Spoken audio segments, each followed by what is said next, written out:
Hey, what's up, guys? This is Brian Barrera, CEO for LC Innovation here. Yeah, I did a video this weekend on Yoshinobu Yamamoto, the Dodgers dynasty, the Dodgers not ruining baseball.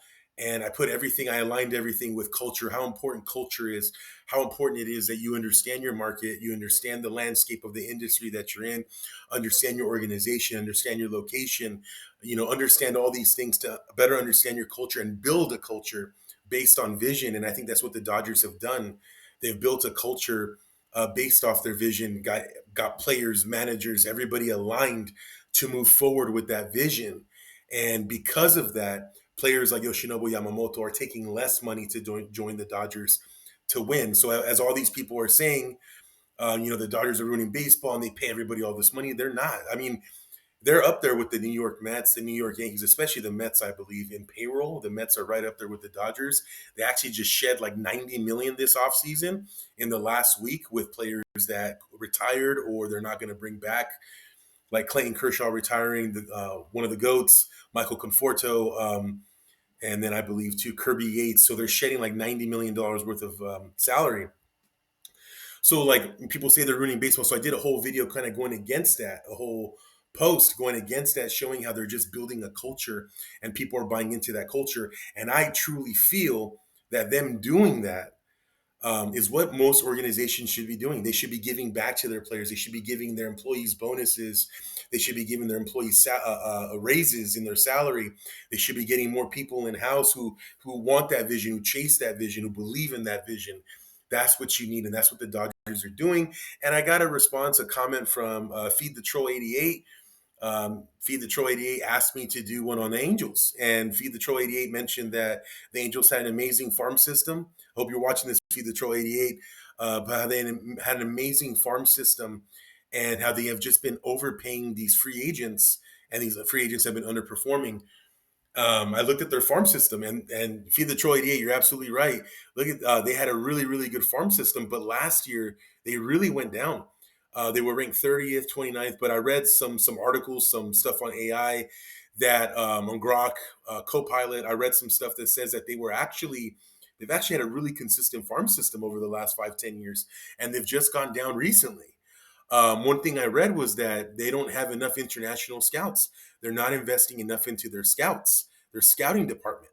They don't have too many people. And then I thought, well, how did they sign Shohei Otani? And even Grok in this case told me that the Angels signing Shohei Otani was kind of a fluke because Shohei Otani wanted a city or a state near Japan, and then on top of that, too, near Japan, and then on top of that, also wanted a organization that was comfortable investing in a two-way player and allowing that player to continue to be a two-way player, not force the player to not do this or not do that or choose one or the other. They were like, no. Otani's camp was like, we want a city close to Japan, family-oriented city, of course, Disneyland.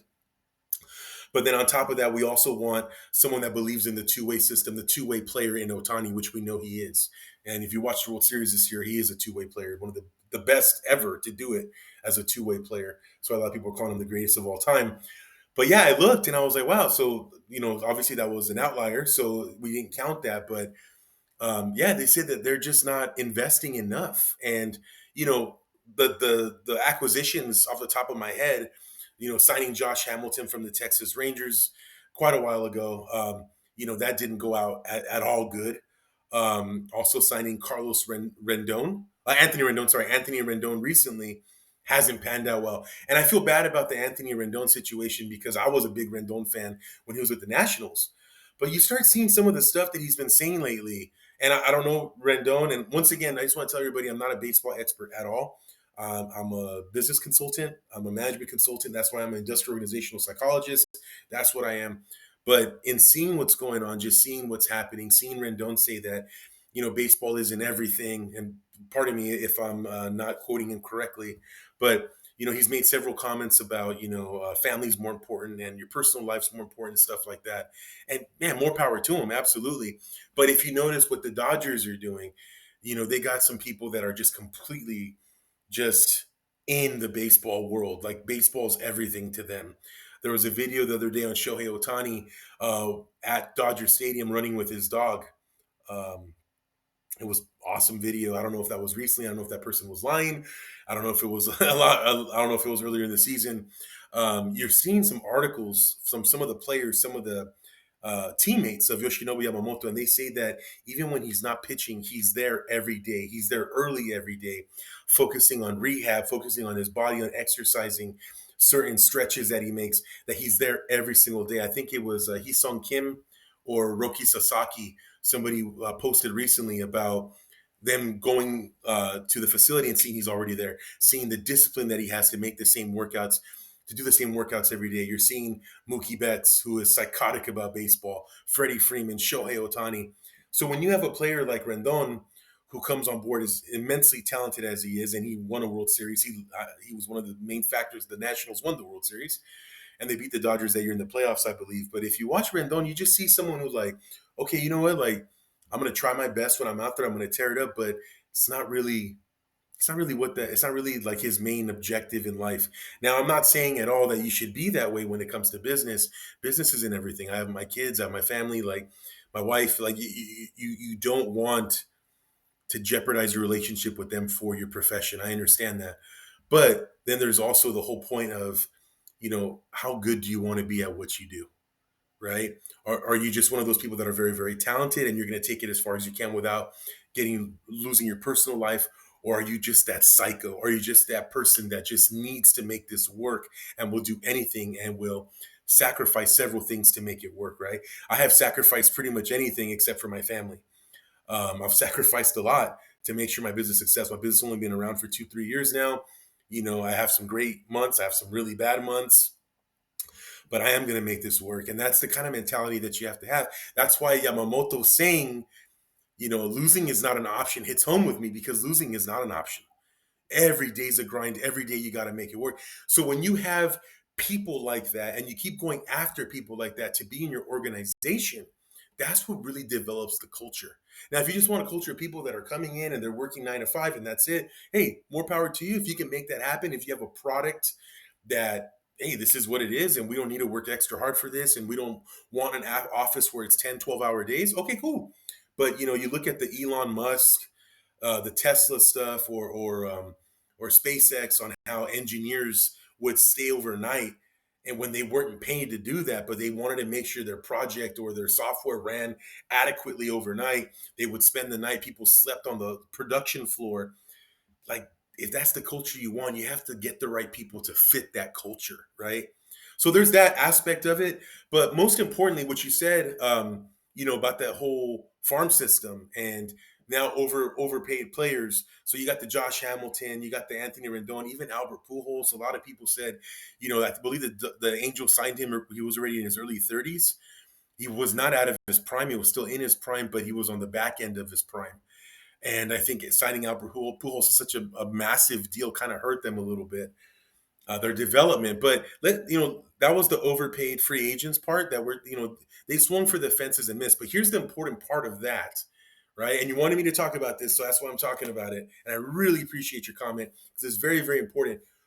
When you have a strong labor pool in a business, when you have a strong talent acquisition, recruitment, when you have strong recruitment, when you understand the market, what the market's giving you, just like in sports, when you understand what the game is giving you, you got to take advantage of it. When you have such a strong understanding of the people that you got, the talent, the vision that you have, it makes it so much easier to swing for the fences and miss, or swing for the fences and hit the home run. It makes it so much easier. So you're absolutely right. The last 5, 10 years, they've been one of the best farm systems, but they haven't invested. What I read, they have not invested into international markets. So, like I said, Shohei Ohtani was kind of an outlier. I totally understand that, but Shohei Ohtani wasn't. He wasn't a product of having an incredible international farm system. So last year, I read right here that last year they started investing, or the last couple of years they invested a lot more into their international scouting, which is great. But that's kind of what I'm talking about. When you scout, when you focus on your vets that are up there and they're about to leave, they're about to quit, retire, whatever. When you have an understanding of who's in their prime, and when you understand the up and comers, when you understand the new entrants, people that are coming into the marketplace, whether it's baseball or business or restaurants or manufacturing, whatever. When you understand the people, when you understand the labor, when you understand the athletes or whatever, wherever industry you're in, when you have a strong understanding of that, and and you're going to dedicate yourself to this. I mean, you know what? We're not strong in international scouting. I'm going to invest a lot of money to international scouting. But it's not just about investing that money. It's understanding, like, where do we lack? What areas are really blowing up right now, right? Nobody's invested into Japanese ball players the way the Yankees and the Dodgers have. And I said in the Yamamoto video, I talk about how, um, you know, Japan has the same climate as Florida and California, and Florida and California are the biggest baseball player developers because of the population and also because of the weather, right? You can play outside all year long. So Japan's the same thing, and Japan's been knowing about baseball since the late 1800s.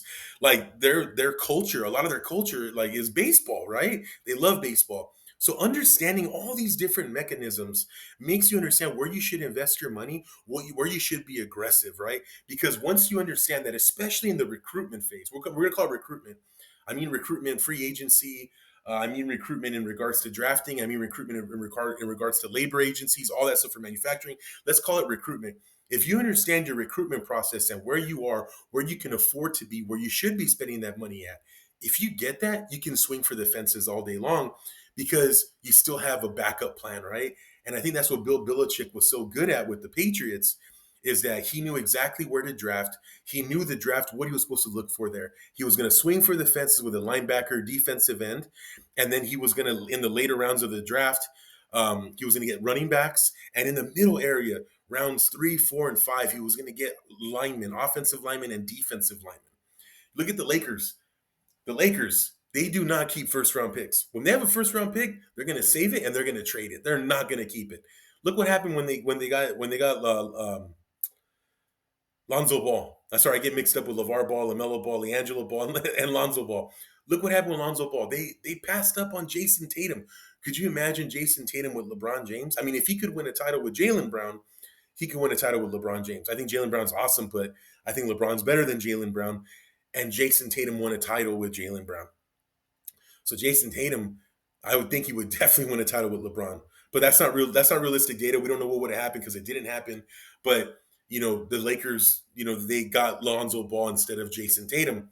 But look what they've done before then, during then, and now after then. After that time, right? They drafted Jordan Clarkson, Larry Nance Jr., Lonzo Ball, Julius Randle, Alex Caruso, Austin Reeves, Kyle Kuzma, Brandon Ingram, Taylor Horn Tucker, and Max Christie. So you got Alex Caruso. They let him walk. I don't know why. I still don't know why they did that. I'm sorry, I forgot Ivica Zubac. They traded Ivica Zubac for this white 6 foot Muscala. Yeah, Muscala. They traded for him. He was on the Clippers. It was probably the worst trade ever that no one talks about. Ivica Zubac is becoming such a great, dependable center for the Clippers. The Lakers traded him the Clippers for nothing. It was Muscala who did nothing that year. It was the deadline deal, and he just did nothing there. I think he got hurt a little bit too. But Ivica Zubac, Max Christie, they traded Max Christie with Anthony Davis for Luka Doncic. They traded almost all these guys to the Pelicans or someone else for Anthony Davis. The Lakers know who they are. They're going to get rid of their first round picks for big players. They're going to draft really good at the end of the first round and all the second round with these really good players. I think the Bus brothers, Joey, and I forgot the other brother's name, the Bus brothers. They steal talented people in the second round, and then they let them develop, and then they trade them when the situation arises. So since 2020, they didn't trade for LeBron James. He signed with us when we sucked, when we were terrible. He signed with us and took us out of all this crap. I know there's a lot of LeBron haters out there. I was one of them, but I'm telling you right now, LeBron saved the Lakers. He brought us back to relevancy when no one else wanted to come to LA. I got to give credit. I'm a big Kobe guy, a big Jordan fan, but you got to give credit to LeBron when it's due. He saved the Lakers nation. It wasn't Magic. It wasn't Rob Pelinka. It was LeBron James. So since 2020, they traded for Anthony Davis. They traded for Russell Westbrook, and now they used Anthony Davis and Max Christie for Luka Doncic. But that's what they do. That's what happens when you dedicate, when you get disciplined to what your farm system, what your recruitment system is going to be. you dedicate yourself to that. This is where I have to spend my money. This is where the bang for your buck is at, and I have to focus on this area. And if I focus on this, it allows me to swing and miss if I have to, but it at least allows me to swing. It allows me to swing for the fences. So that's what I was talking. That's what I was talking about. That's what happened with the Angels baseball. I think they swung for the fences too many times, and they forgot to invest in their farm system, which is why they're at what they're at today. Unfortunately, losing so much talent in Mike Trout, and then not re-signing Shohei when he offered them the same deal. But yeah,